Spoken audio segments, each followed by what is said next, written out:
Assalamualaikum warahmatullahi wabarakatuh. Nama saya Jentika, NPM 18111000061, kelas E, semester 6. Di sini saya akan menampilkan video pembelajaran IPA pada SD kelas 4, tema 7, subtema 1. Berikut videonya. Terima kasih. Assalamualaikum warahmatullahi wabarakatuh. Waalaikumsalam warahmatullahi wabarakatuh. Gimana kabarnya? Baik. Alhamdulillah. Sebelum mulai pelajaran, sebaiknya kita berdoa dulu ya. Berdoa mulai. Berdoa selesai. Apakah udah siap untuk mengikuti pembelajaran pada hari ini? Sudah, Bu. Baik. Pembelajaran pada hari ini kita akan membahas tentang gaya. Nah, nih di buku sini, coba maju ke depan. Dara bacain ya. Apa itu gaya? Nih, coba dibaca. Gaya adalah tarikan atau dorongan yang terjadi terhadap suatu benda. Gaya dapat menimbulkan perubahan posisi, gerak, atau perubahan bentuk pada benda. Untuk melakukan sebuah gaya diperlukan usaha. Semakin besar gaya yang hendak dilakukan, maka semakin besar pula usaha yang harus dikeluarkan. Nah, Dara sekarang tahu kan apa itu gaya? Gaya adalah sebuah tarikan atau dorongan yang terjadi pada suatu benda. Semakin besar gaya, maka semakin besar usaha yang harus dilakukan. Jadi, coba Dara kembali duduk di tempatnya Ibu. Di sini Ibu akan ngasih tahu Dara kalau gaya itu ada 7 macam jenisnya. Yang pertama ada gaya otot, yang kedua ada gaya pegas, yang ketiga ada gaya listrik, yang keempat ada gaya magnet, yang kelima ada gaya gesek, yang keenam ada gaya mesin, dan yang ketujuh ada gaya gravitasi. Ibu akan ngasih tahu Dara gambar dari contoh masing-masing gaya yang tadi udah Ibu sebutin. Pertama ada gaya otot. Dapat dilihat di situ ada orang yang sedang menarik suatu benda, itu membutuhkan gaya otot. Yang kedua yaitu gaya pegas. Contohnya itu orang main ketapel, dia membutuhkan gaya pegas. Contoh lain juga orang yang mau manah, itu juga membutuhkan gaya pegas. Yang ketiga gaya magnet tuh.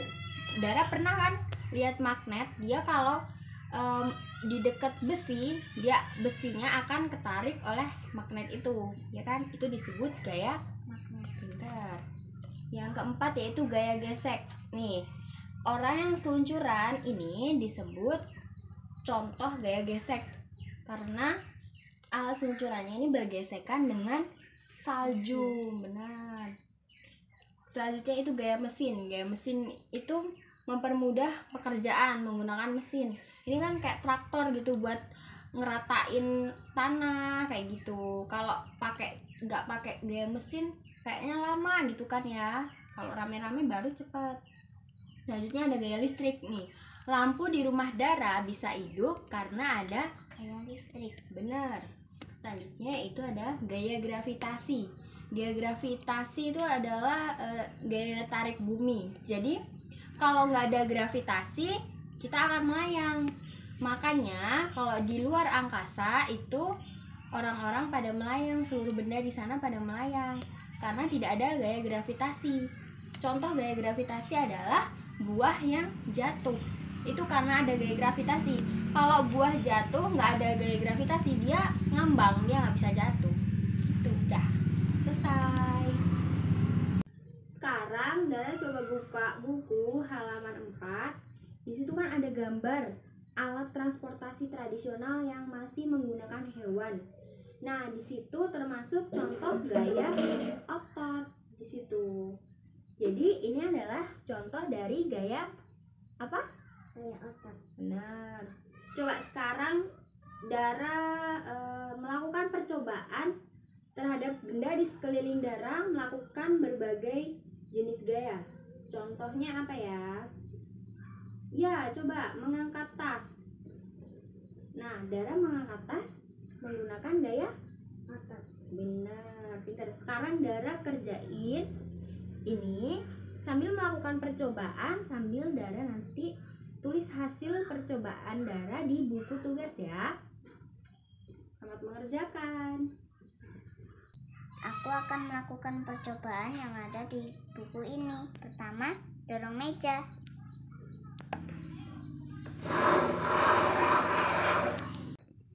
Lalu aku akan menariknya.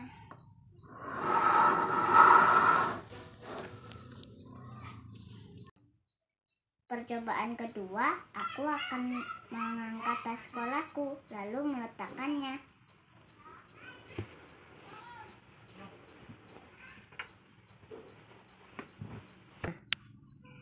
Percobaan ketiga, aku akan ambil selebar kertas tak terpakai, lalu aku akan meremasnya.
Sudah selesai mengerjakan percobaan tadi? Sudah, Bu.